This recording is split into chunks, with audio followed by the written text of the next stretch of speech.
The secret to sexual attraction: learn how to make them desire you. When it comes to sexual attraction, there are lots of things that affect how much we're drawn to someone. As a sex therapist and coach, this is something I discuss a lot with my clients, and it can differ from the experience of sexual desire. In this video, we explore the science behind sexual attraction and how it works. We'll delve into the psychological, biological, and evolutionary factors that influence who we find attractive and why. We'll start by discussing the importance of physical attraction and how it influences our first impressions of someone. Then, we'll dive into the role of pheromones and how they affect our subconscious attraction to others. We'll also explore the impact of our upbringing and culture on our attraction preferences. Next, we'll discuss the role of personality traits and how they can influence our sexual attraction to others. We'll also touch on the importance of nonverbal communication and body language in the attraction process. Finally, we'll wrap up with a discussion on the science behind long-term attraction and the importance of compatibility in sustaining a healthy and fulfilling relationship. If you found this video informative and helpful, please like and subscribe to our channel for more insightful content. Don't forget to share this video with your friends and family who might find it interesting. My hope is that this post gives you a better understanding of the psychology behind sexual attraction and how complex it truly can be. Factors that affect how we become sexually attracted to someone. Factor 1. Mood.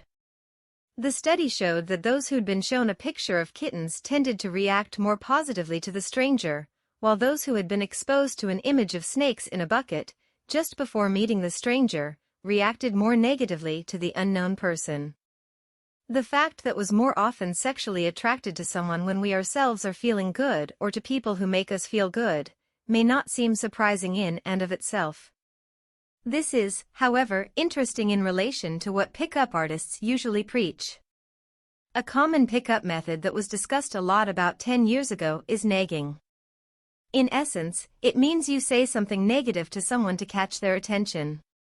Like how nice your sweater is, shame the trousers don't match. Or your friend's really hot.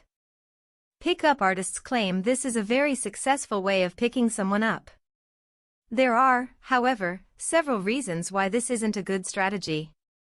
For one, it is not a very nice way of behaving, generally speaking. There's a greater chance the person you're interacting with will become attracted to you if they're feeling good. Which, if we're being honest, isn't that likely if you insult them. Factor 2. Similarity. Another interesting factor that determines how sexually attracted to someone we become is similarity. Lemmeler means that this factor plays a role in the choice of a partner. We more often choose a partner that's about as physically attractive as we are. This is also a prominent factor when you consider our partners often have a similar intellectual capacity to our own. This obviously doesn't mean everybody makes this kind of choice. Just like with all research, this is more or less true for each individual, but the pattern is, nonetheless, there.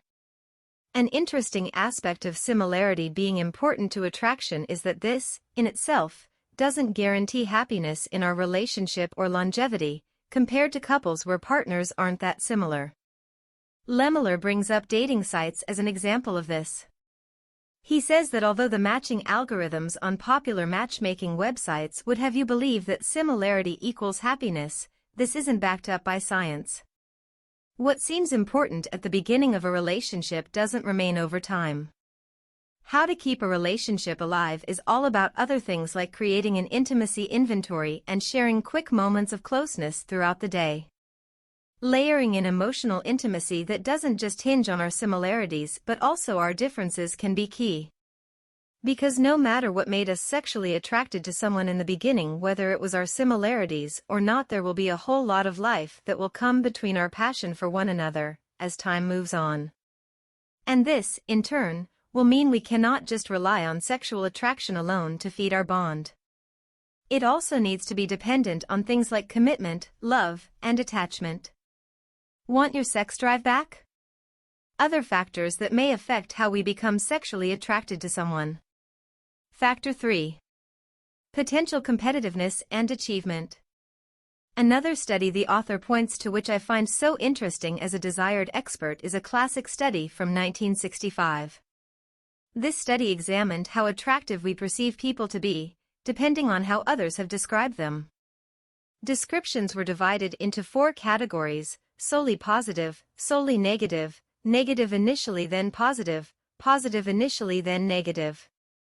The study showed that what people liked the most and what led to the most attraction was that the person who described you had gone from disliking to liking you. This may prompt you to ask a few follow-up questions. That's what happens to me, anyway. Could it be that the results indicate a human inclination for competitiveness? Or is it a question of a sense of achievement when a person goes from disliking to liking you?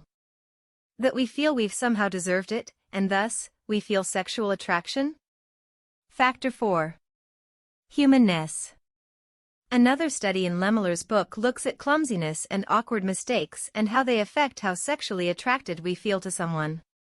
The study showed that when people we view as successful and clever make minor mistakes like spilling wine on their shirts, we find them more attractive.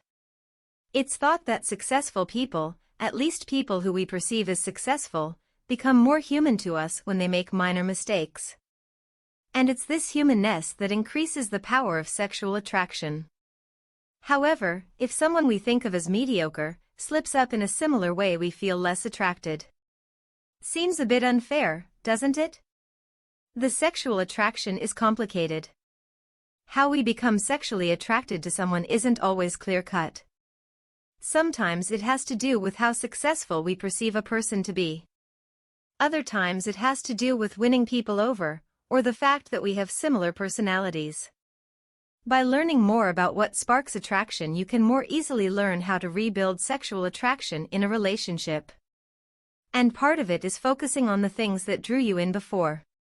Because the thing is, no matter how you're feeling about your relationship today, if you've once felt attraction, you can fan the flame once again, and this is one of the key things to know about keeping a long-term relationship alive.